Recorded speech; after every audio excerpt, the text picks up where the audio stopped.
Seperti pemazmur 139 memohon kepadamu Tuhan, ujilah aku, tiliklah hatiku, apakah aku berbuat serong padamu atau tidak. Maka kami pun ingin berkata, ujilah hati kami Tuhan, bahkan palung hati kami yang paling dalam. Dan biarlah pengujian itu hari ini kami lakukan ketika kami mendengarkan firman Tuhan saat ini. Biarlah bagian firman Tuhan ini boleh menolong kami memahami kata-kata doa tersebut. Dan untuk pemahaman itu kami rindu Roh Kudus-Mu mengajar-ajari kami. Urapi kami Tuhan satu persatu dengan roh hikmat, pengertian, pengetahuan dan wahyu. Juga roh kesukacitaan menerima firman-Mu. Dan roh kemauan, kerelaan, keberanian melakukannya dalam hidup hari lepas hari. Urapi kami yang mendengarkan, urapi kami yang memberitakan dalam cinta dan anugerah Tuhan Yesus Kristus. Amin. Kita memperhatikan Keluaran 20 ayat 17, dan tentunya dalam 10 rangkaian khotbah 10 firman Tuhan, tanggal 10 November ini adalah yang terakhir. Keluaran 20 ayat 17. Sementara itu bacaan yang kedua 2 Petrus 2 ayat 14 sampai dengan 16.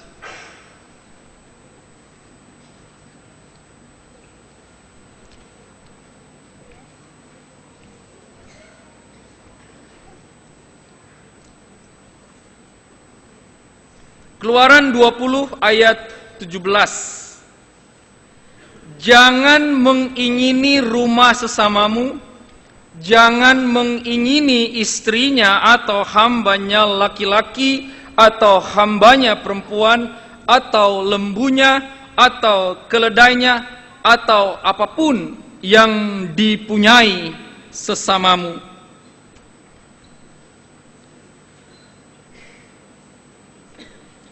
Dua Petrus 2 ayat 14 sampai dengan 16. 2 Petrus 2 ayat 14 sampai 16. Mata mereka penuh nafsu jinah dan mereka tidak pernah jemu berbuat dosa. Mereka memikat orang-orang yang lemah. Hati mereka telah terlatih dalam keserakahan. Mereka adalah orang-orang yang terkutuk. Oleh karena mereka telah meninggalkan jalan yang benar, maka tersesatlah mereka, lalu mengikuti jalan Bileam anak Beor yang suka menerima upah untuk perbuatan-perbuatan yang jahat. Tetapi Bileam beroleh peringatan keras untuk kejahatannya, sebab keledai beban yang bisu berbicara dengan suara manusia dan mencegah kebebalan nabi itu. Itulah pembacaan firman Tuhan. Yang berbahagia adalah setiap orang yang mendengarkan firman Tuhan serta memeliharanya. Haleluya. Saudara yang terkasih dalam Tuhan Yesus Kristus, masih ingat lagu ini? Andai kata aku di mobil itu, tentu tidak di bus ini. Seandainya aku di rumah itu, tentu tidak di gubuk ini. Kalau saja aku jadi direktur, tentu tidak jadi penganggur. Umpamanya aku dapat lotre, tentu saja aku tidak kere. Oh ya, oh ya, oh ya, ontah. Saudara yang terkasih, lagu ini menurut saya menggambarkan isi hati, saudara. Dan itu memang berbahaya dimulai dengan kata seandai. Dan repot kalau pakai kata seandainya. itu akan menjadi sebuah dorongan kekuatan yang berbahaya, saudara. Sangat berbahaya karena walaupun itu pertama-tama datangnya hanya dari mulut, nyanyi atau ngomong, tetapi itu sungguh dari sesuatu yang digumuli di dalam hati. Saudara yang terkasih dalam Tuhan Yesus Kristus, pada prinsipnya ketika firman Tuhan ini disampaikan bahwa kita semua itu mempunyai dan dianugerahkan oleh Tuhan milik pusaka masing-masing. Setiap orang dalam bahasa umum berkatnya masing-masing. Rezekinya setiap orang berbeda-beda. Jangan mengini rumah sesamamu adalah bukan sekadar rumahnya, saudara, tapi rumah di mana di dalamnya juga ada orang-orang. Ada suami, ada istri, ada ayah, ada ibu, ada anak. Ya tentu dalam dunia dulu ada budak kalau kita karena rumah tangga. Dulu tentu kita seperti di kampung, tentu kita punya ladang, punya sawah. Sekarang mungkin enggak. Tetapi pertama-tama perlu kita renungkan bahwa jangan mengini rumah sesamamu sebenarnya cukup sebagai satu perintah yang kuat bagi kita untuk menjelaskan Keluaran 20 ayat 17. Tetapi yang paling kuat adalah bahwa jangan mengini rumah sesamamu adalah pertama-tama harus dilihat tanah di mana rumah itu berdiri. Mengapa bukan soal rumah? Mengapa soal tanah? Karena tanah memang dianugerahkan Tuhan, diciptakan Tuhan untuk ditempati oleh kita semua.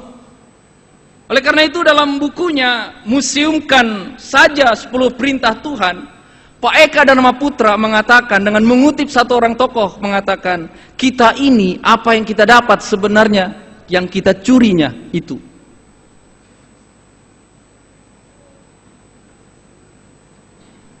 Jadi yang kita dapat itu yang kita curi sebenarnya. Dan itu tentu menggelegar bagi orang yang memahami, loh kan saya dengan perjuangan sendiri. Ini mau mengatakan bahwa tidak ada satupun yang menjadi milik kita. Semuanya diberikan kepada Tuhan untuk semua ciptaan. Siapapun kita. Bahkan hewan sekalipun diberi tempat. Ikan pun diberi tempat. Burung pun diberi tempat. Tidak ada yang tidak punya tempat. Dan firman Tuhan ini bertentangan dengan undang-undang dasar yang isinya segala tanah kekayaan dikuasai oleh negara.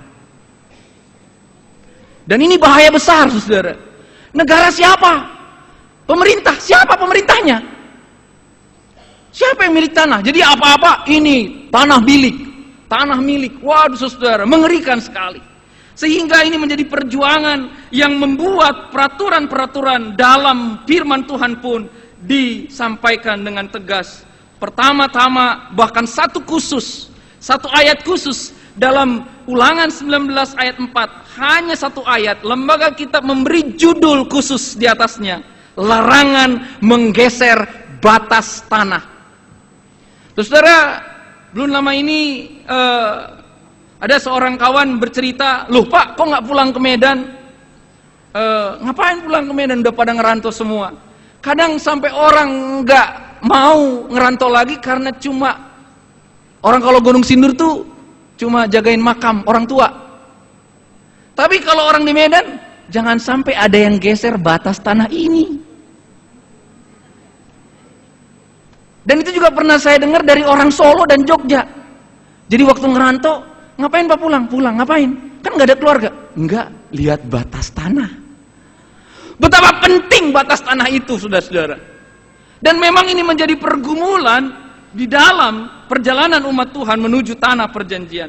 Bahkan lebih tegas lagi, seperti dikatakan dalam bahasa 2 Petrus tadi ayat 4, yang serakah terkutuk, maka orang-orang yang menggeser batas tanah orang lain, terkutuklah dia. Ulangan 27 ayat 17. Dan ini adalah semacam kesepakatan semua orang. Karena di ayat itu umat menjawab, Amin. Ada amin? Amin katanya. Tidak boleh menggeser batas tanah? Amin. Artinya semua sepakat. Sehingga jangan kaget saudara kalau ada peraturan-peraturan di sana. Kalau orang lagi pergi, maka dia digadaikan tanahnya itu pada si tohom. Dan ketika orang pergi, dibalikkan lagi tanah itu milik dia supaya dia punya tempat tinggal. Memang yang paling repot sekarang adalah bahwa Israel sekarang dengan Yahudi membangun pemukiman-pemukiman. Dari mana asal mereka berani seperti itu? Dari janji Tuhan bahwa mereka punya tanah. Tetapi saudara, apakah masih relevan soal tanah menjadi milik pusaka kita? Masih saudara. Karena sejak zaman dahulu, bukan hanya sampai sekarang, penguasa kecenderungannya kolonial. Kalau perlu, semua tanah menjadi miliknya. Peraturan ini masih sangat relevan, saudara. Terutama begitu banyak orang yang telah melanggar hak milik orang lain. Ini semata-mata untuk mencegah keserakahan yang telah terbentuk sejak zaman awal-awal dulu. Kalau kita berbicara Musa di Mesir, maka penguasa Mesir pun semangat kolonialnya, semangat keserakahannya tinggi. Di mana-mana tempat penguasa, kecenderungannya adalah serakah. Tapi juga perlu diingat, kenapa tanah menjadi penting? Karena kata tanah dan kata manusia berasal dari kata yang sama, Adam dan Adama. Keberadaan manusia perlu dilindungi sesuai juga dengan tempat tinggalnya. Tanah bukan hanya tempat tinggal, tetapi di mana manusia memperoleh kehidupannya. Jelas kalau kita ingat di kampung ya. Ya kalau di Jakarta sih kita bisa tinggal dan kerja di tanah orang lain. Ya, kalau di kampung kita kerja di kebun orang lain dibayar. Sebenarnya bahasa kerennya kita kerja di perusahaan X, ya itu sedang kerja perusahaan lain. Saudara yang terkasih, ini bagian yang coba kita renungkan pertama-tama. Bagaimana gereja pun harus aktif melalui lembaga-lembaga gerejanya. Kita sedang bergumul. Apakah GKI Kebaran Baru masih bergumul soal lembaga? Tapi kita perlu juga punya lembaga yang disebut para church yang berjuang untuk melawan para penguasa kalau mereka semena-mena terhadap tanah milik orang lain.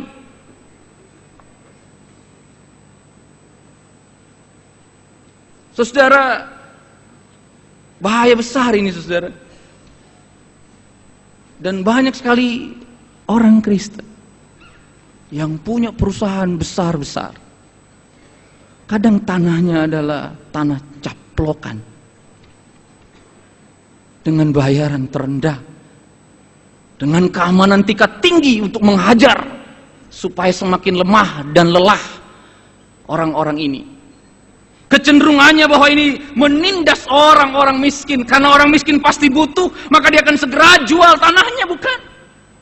Dan orang akan berlakukan seperti itu. Dan inilah yang digumuli dalam bahasa Petrus, bahwa hati mereka, Bapak Ibu coba ulangi dan kita lihat kalimat yang luar biasa. Hati mereka, bukan tingkah laku mereka, bukan pikiran mereka, tapi hati mereka terlatih. Hatinya telah terlatih dalam keserakahan. Hatinya, saudara.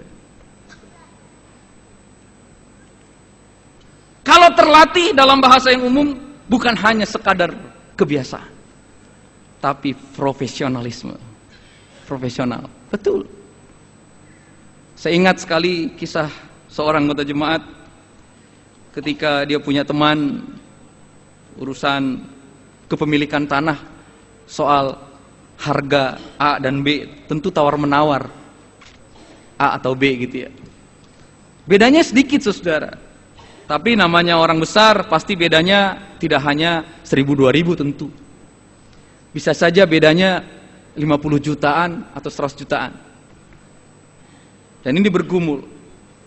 Dan saking serakahnya salah satu itu pasti mengorbankan yang lain. Waktu jalan pagi, olahraga pagi, salah satu pembeli ini diikuti. Lalu dengan senapan pistol yang tak berbunyi. Psst, mati dia. Selesai. Saudara, untuk memiliki yang menarik, ada keahlian untuk selalu berbuat serakah. Entah cara apapun dilakukan. Saya kadang ini bisa bahaya menurut saya ini, cuma saya curiga gitu loh. Setiap prosesi mudik lebaran, Jakarta sepi. Tapi setiap itu juga ada kebakaran-kebakaran. Yang ditinggalkan para penghuni. Siapa yang melakukan?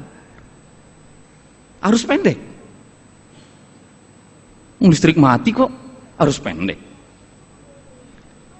Oh, gas. Oh, seisi rumah nggak ada kok.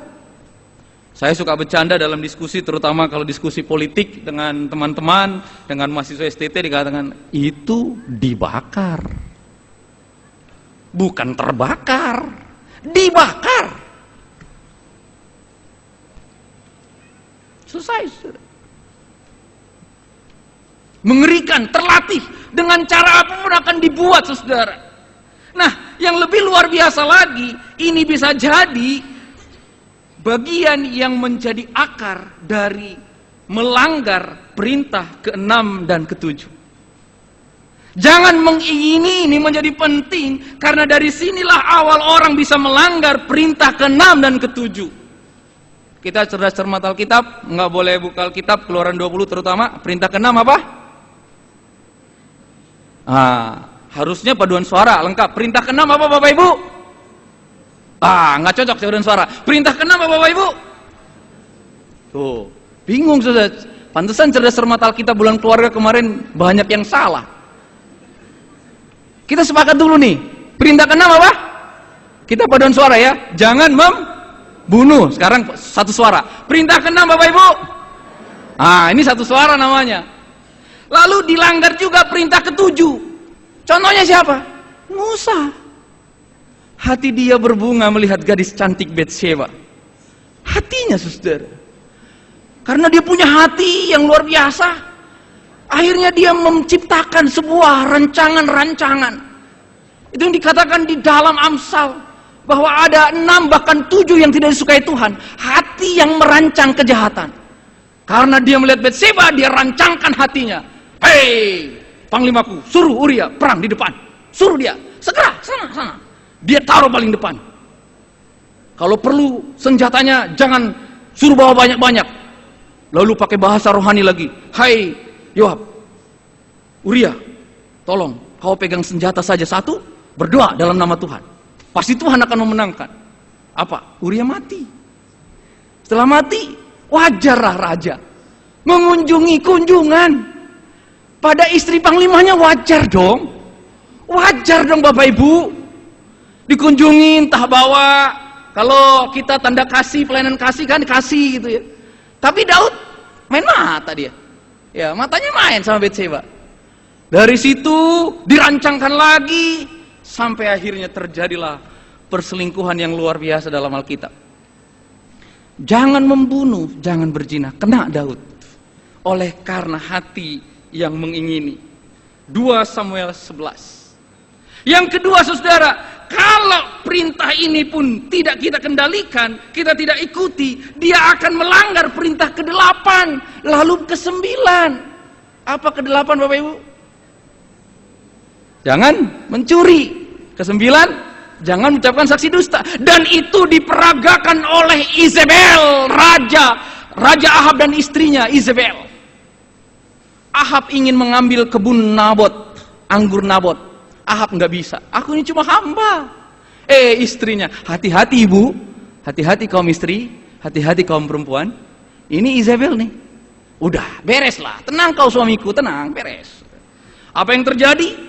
Kisah Ahab dan Izebel istrinya mendapatkan kebun anggur Nabot dengan melanggar perintah ke-8 dan ke-9. Mencuri. Pertama-tama lebih tepat perintah ke-9. Mengucapkan saksi dusta tentang Nabot. Lalu Nabot selesai kalah. Lalu tanahnya diambil oleh Ahab dan Izebel. Mengerikan, saudara. Jadi jangan heran bicara zaman sekarang. Dulu sudah ada. Tadi ayat pembukaan, ya, jangan marah kalau ada orang seperti itu ya. Nggak perlu marah, saudara. Itu katanya, kata Amsal, itu untuk pemanas api neraka katanya kan. Jangan marah lah gitu. Saudara yang terkasih, salah satu pengajaran Yesus untuk manusia agar tidak serakah, untuk tidak memiliki benih keserakahan adalah doa Bapa kami. Berikanlah kami pada hari ini makanan kami yang secukupnya. Dilanjutkan lagi Matius 6 ayat 34, kesusahan sehari cukuplah untuk sehari. Ini membantu kita untuk kita tidak serakah dalam hidup ini, untuk tidak mengingini dalam hidup ini. Dr. Laura Schlesinger dan Rabbi Stewart Vogel mengatakan bahwa seluruh perintah dalam Keluaran 20 ayat 1-17 dapat dimasukkan dalam 3 kategori: tindakan, kata-kata, dan hati. Soal hati ditunjukkan dalam perintah 10 ini, soal hati. Dan soal hati ini terbagi lagi 3, yaitu soal pikiran, soal hasrat, keinginan atau kehendak, dan yang ketiga soal perasaan.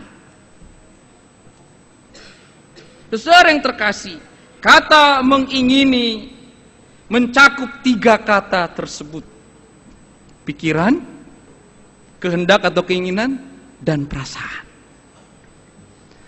1-9 itu lebih banyak soal tindakan, bukan soal hati. Sehingga saya suka kata-kata Pak Eka, perintah terakhir sekaligus sesungguhnya perintah yang pertama. Karena dimulai semuanya dari hati. Ingin. Ini ada anak-anak ensemble, ada juga anak-anak saya, ada cucu Bapak Ibu. Hati-hati dengan keinginan anak-anak. Hati-hati. Mah, ingin itu mah. Pah, ingin itu. Hati-hati. Semua yang masih status anak termasuk saya di sini, hati-hati dengan kata ingin ini, ingin itu, hati-hati.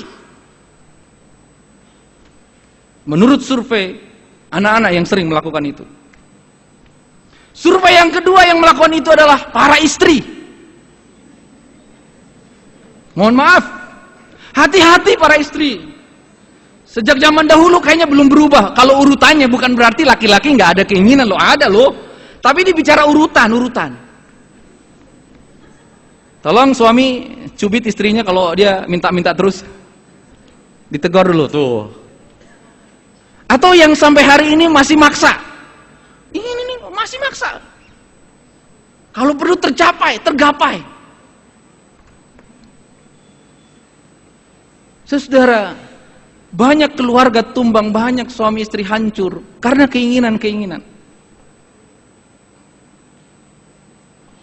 Hai anak-anak, dengar kata orang tua. Orang tua yang tahu modal. Jangan minta sesuatu yang melebihi modal. Tolong nih anak-anak, sadari siapa orang tua kita. Kalau orang tua kita modalnya cuma sekian rupiah, jangan minta di atas itu. Ya. Ini bahaya nih anak-anak nih. Waduh, kalau perlu, kalau diikutin semua habis dunia ini. Ya, apalagi dengan kecanggihan teknologi. Wah, sekarang Samsung deh, BB nggak laku. Sejak BBM masuk Android, udah nggak ada lagi. Aduh, BB, saya lihat BB saya aja sepi sekarang. 1-2, aduh kasihan. Tapi bukan Android, WhatsApp-nya panjang 5 meter, gitu ya. Keinginan beli ini, beli itu. Aduh, saudara. Ingat ya anak-anak ya. Hati-hati dengan keinginanmu. Para istri, para ibu, hati-hati dengan keinginanmu. Hai juga para bapak, para laki-laki, para suami. Hati-hati dengan keinginan kita. Saudara yang terkasih dalam Tuhan Yesus Kristus, dalam perintah ini Tuhan hendak mengingatkan bahwa perbuatan-perbuatan jahat manusia, berasal bukan dimulai atau bukan berasal dari tangan atau tindakan kita sendiri, tetapi dari situasi yang tidak menyenangkan di dalam hati, dari perasaan kepicikan di dalam hati, kelicikan di dalam hati, keburukan di dalam hati yang paling dalam.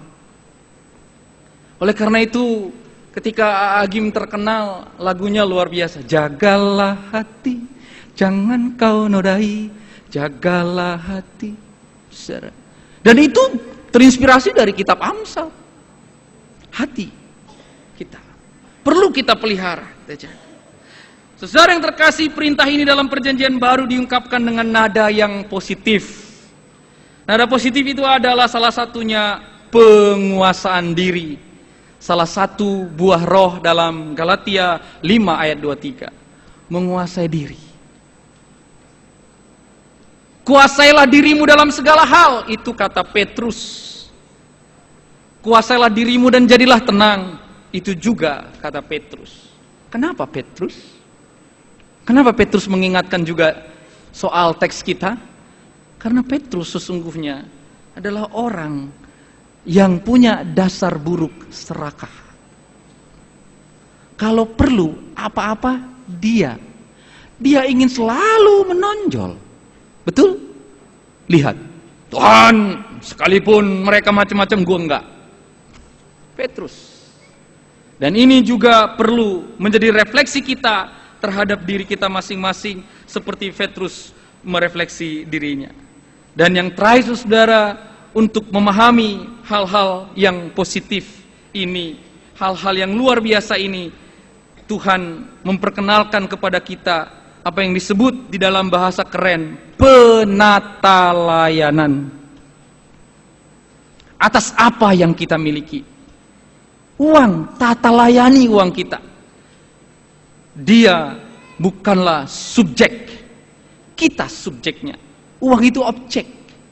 Tata layani uang kita, tata layani kekayaan kita, tata layani apa yang Tuhan telah percayakan pada saudara. Tata layani sebaik mungkin.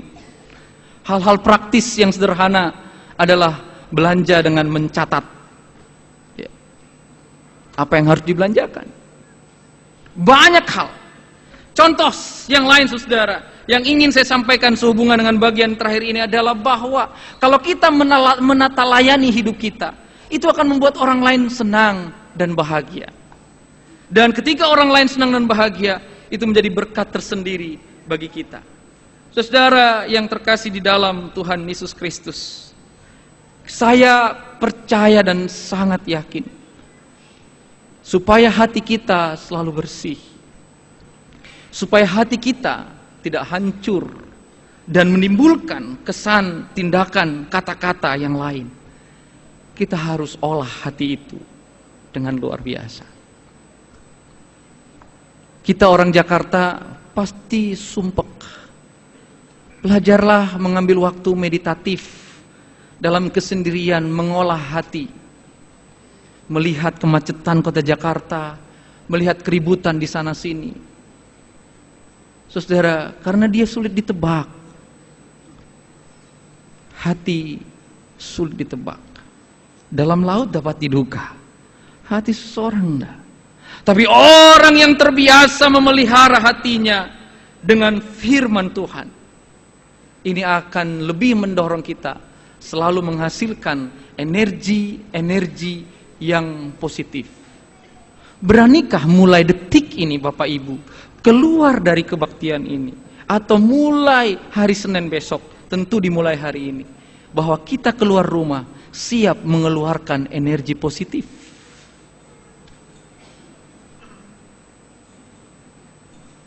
Terhadap apapun dan terhadap siapapun. Saudara yang terkasih dalam Tuhan Yesus Kristus, mengakhiri firman Tuhan hari ini, Yesus juga punya keinginan. Yesus juga punya hasrat.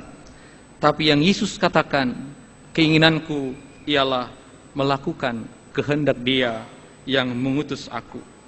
Kata Yesus kepada mereka dalam Yohanes 4 ayat 34, Makananku ialah melakukan kehendak Dia, melakukan keinginan Dia yang mengutus aku dan menyelesaikan pekerjaannya. Mudah-mudahan saudara pulang dari rumah ibadah ini, saudara mau berprinsip sama seperti Yesus. Keinginanku atau makananku melakukan hanya keinginan-keinginan Tuhan. Kehendak Tuhan. Selamat berjuang saudara. Hati-hati dengan kata seandainya. Amin.